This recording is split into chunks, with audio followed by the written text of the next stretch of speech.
Alright everyone, Old Timer Mad Tom here. Another nature guide. This time we're looking at Erigeron strigosus, also known as the Prairie Fleabane. It's a more common fleabane found in about 6 states. It prefers disturbed sites, in which this is. I'll show you real quick kind of like the context. We have a little nature trail here. This is a little patch. It's found up and down this whole trail. I picked this patch because there's just a bunch of them. Now to start, this can also be confused with the Eastern Fleabane and the Philadelphia Fleabane.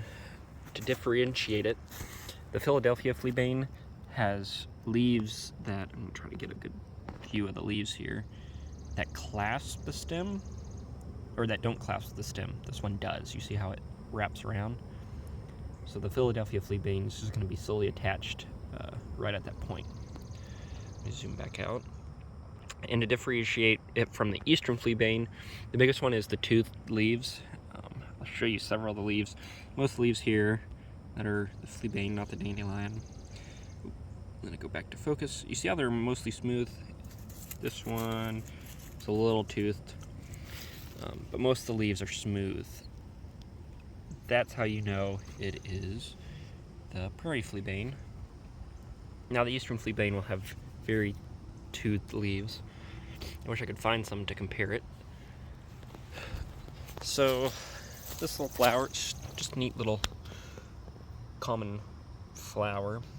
It's in the family Asteraceae.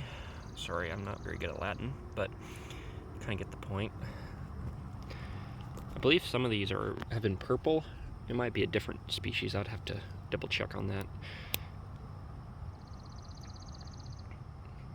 But like I said, you can see a little group of it, just like this disturbed, part shade, part sun area, and I've seen it up and down this whole trail. And so I thought I'd give you guys a quick little guide to how to identify it.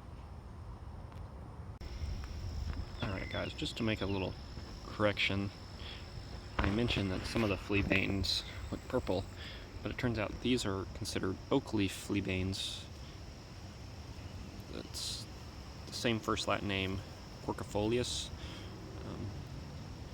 As you can see right in there, the leaf is much different.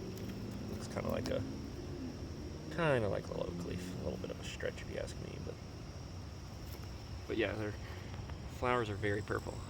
I might do a different video on that in a later time. Have a good day.